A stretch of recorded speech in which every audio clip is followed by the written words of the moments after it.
Dan sebenarnya Amerika yang dia punya dolar yang dikatakan oleh banyak orang itu sebagai mata uang terkuat, hard currency, itu sendiri sebenarnya lebih percaya kepada emas. Ya, dalam catatan saya ini justru Amerika itu termasuk negara penyimpan cadangan emas terbesar di dunia. 8.133 ton. Nah, ya. Kan ini aneh kan? Ya, terbesar di dunia itu. Ya, terbesar di dunia. Kalau di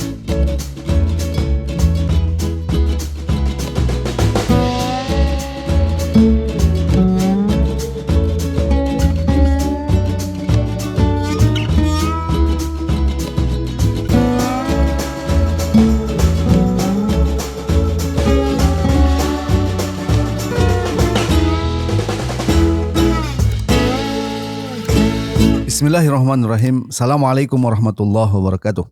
Pemirsa yang dirahmati Allah Subhanahu wa taala, kembali kita bertemu dalam program Focus to the Point. Kali ini kita membahas harga emas yang terus melambung, hampir menyentuh 3 juta rupiah per gram. Ini menunjukkan apa? Untuk itu kita akan mendiskusikan hal ini dengan Ustadz Ismail Nusanto. Ustadz Ismail, harga emas ini kan terus menaik, bahkan menyentuh 3 juta rupiah per gram. Ada yang mengatakan ini menunjukkan ekonomi kita ini atau ekonomi dunia ya ini sedang bermasalah. Bagaimana Ustadz Ismail menjelaskan hal ini? Ya, sebenarnya satu hal yang bisa dipastikan bahwa itu menunjukkan meningkatnya permintaan terhadap emas. Berarti banyak yang mengambil emas sekarang. Nah, cuma pertanyaan berikutnya, kenapa banyak orang membeli emas? Karena mereka tahu bahwa inilah komoditas yang bisa menjaga kekayaan mereka secara real gitu. Sekaligus juga cukup liquid. Ada beberapa alternatif orang menyimpan kekayaannya itu. Mungkin pada properti, rumah atau ruko, kemudian mungkin juga pada tanah ya. Tapi semua barang-barang yang tadi disebut itu tidak cukup liquid. Ketika mau dijual lagi itu tidak mudah. Karena itulah orang kemudian melihat emas itu sebagai alternatif. Apalagi kemudian ini bagi para spekulan itu melihat dengan kenaikan yang begitu drastis itu dia bisa ambil gain atau keuntungan gitu. Itu kenapa mereka membeli. Tapi sekaligus ini sebenarnya menyimpan satu falsafah atau satu pesan yang sangat mendasar bahwa memang begitulah emas itu. Artinya jika kita menengok ketentuan dari syariat Islam yang mewajibkan kita itu untuk menggunakan dinar dan dirham, ini hari fakta yang ada menunjukkan bahwa memang itulah mata uang yang sesungguhnya, the real money gitu. Karena dia akan menyimpan kekayaannya secara real dan karenanya kemudian bisa menjaga daya beli kita secara permanen gitu. Tidak seperti uang kertas atau fiat money. Jadi kepercayaan kepada emas itu sebenarnya juga sekaligus makin menipiskan kepercayaan orang terhadap fiat money dalam bentuk apapun gitu. Termasuk dolar. Termasuk dolar. Sebenarnya kalau orang itu sebenarnya salah satu alternatif menyimpan kekayaan itu adalah dolar gitu. Makanya disebut hard currency gitu.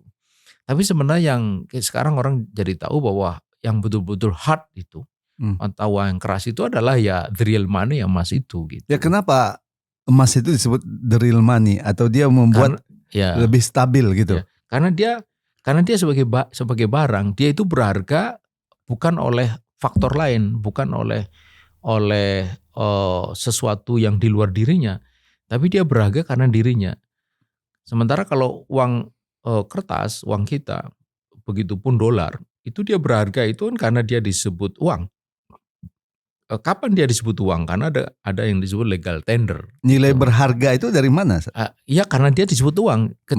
Ketika itu tidak lagi disebut uang, berakhirlah sudah. Sementara emas sekalipun orang seluruh dunia mengatakan itu arang, dia tetap emas. Atau nggak mengakui itu uang, tapi dia tetap bernilai berharga. Seperti barang gitu ya. Iya, seperti barang dan tetap berharga. Tetap gitu. berharga. Ya itulah hebatnya emas itu.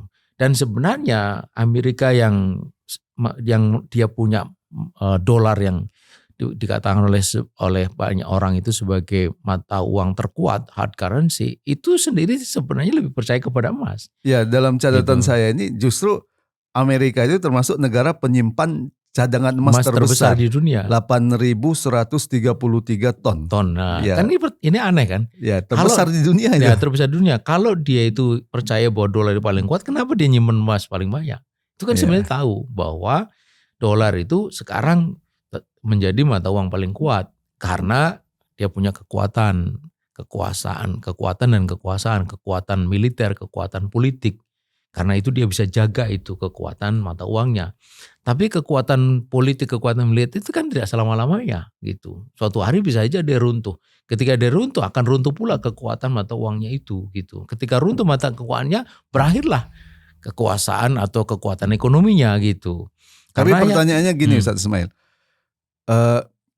Kalaulah khilafah tegak, itu kan mata uangnya dinar dirham yang berbasiskan emas dan perak.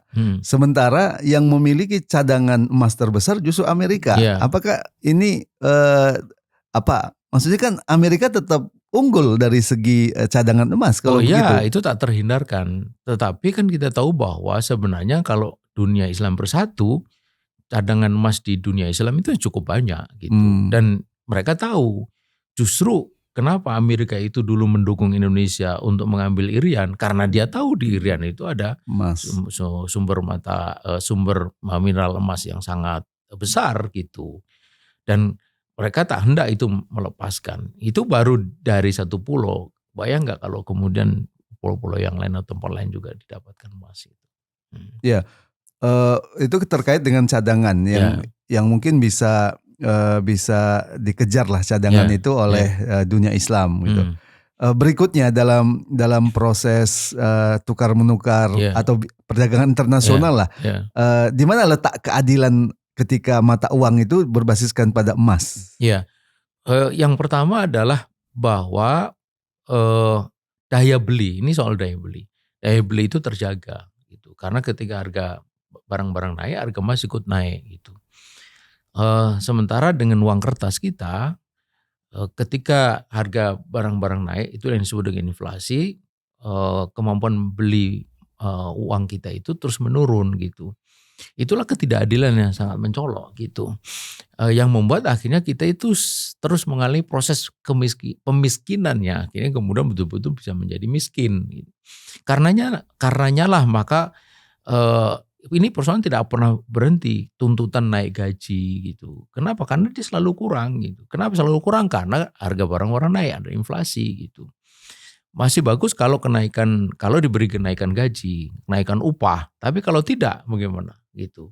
Ada sektor-sektor yang tidak bisa menyesuaikan kenaikan itu. Kemudian kalau dinaikkan masih bagus kalau di atas inflasi, kalau di bawah. Nah, ketidakadilan ini yang terus terjadi yang membuat akhirnya manusia itu tidak pernah berada dalam situasi tenang gitu. Dia selalu dihantui oleh kecemasan. Kecemasan apa? Kecemasan tekanan ekonomi. Bukan hanya di negeri ini, negara-negara maju seperti Korea, Jepang pun juga mengalami itu gitu. Karenanya mereka itu dikatakan sejahtera tapi tidak bahagia. Kenapa ada tekanan itu? Kecemasan ekonomi bahwa harga-harga itu tidak bisa dijangkau. Karenanya mereka membayangkan bagaimana nanti dia beli rumah-rumah yang tidak terjangkau, bagaimana ngongkosi anaknya, akhirnya mereka tidak mau berkeluarga, tidak mau menikah, karena dia harus ngongkosi keluarganya, tidak mau punya anak, kalau punya anak cuma satu dan seterusnya. Itu impactnya itu sangat panjang gitu, dan itu terjadi ini hari di banyak negara. Gitu. Ya, dari segi perdagangan internasional Ustaz,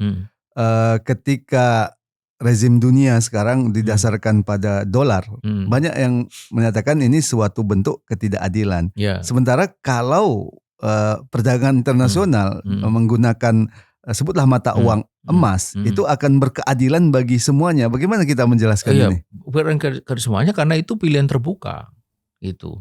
Dan orang itu pasti akan mengambil emas karena karena dia itu tidak dipengaruhi oleh sebuah kepentingan politik satu negara gitu. Ini objektif. Kalau Anda ingin punya mata uang yang nilainya itu atau membuat daya beli Anda terjaga, kekayaan Anda terjaga, pasti akan memilih emas gitu. Nah, ini hari dolar itu kan dipaksakan bahwa denominasi perdagangan dunia internasional itu pakai dolar gitu. Kalau tidak, nah, makanya Saddam Hussein itu diantaranya kenapa dia dijatuhkan itu karena dia punya pikiran merubah denominasi ekspor impor minyak mentah pada waktu itu dari dolar kepada euro gitu, atau bahkan kepada emas.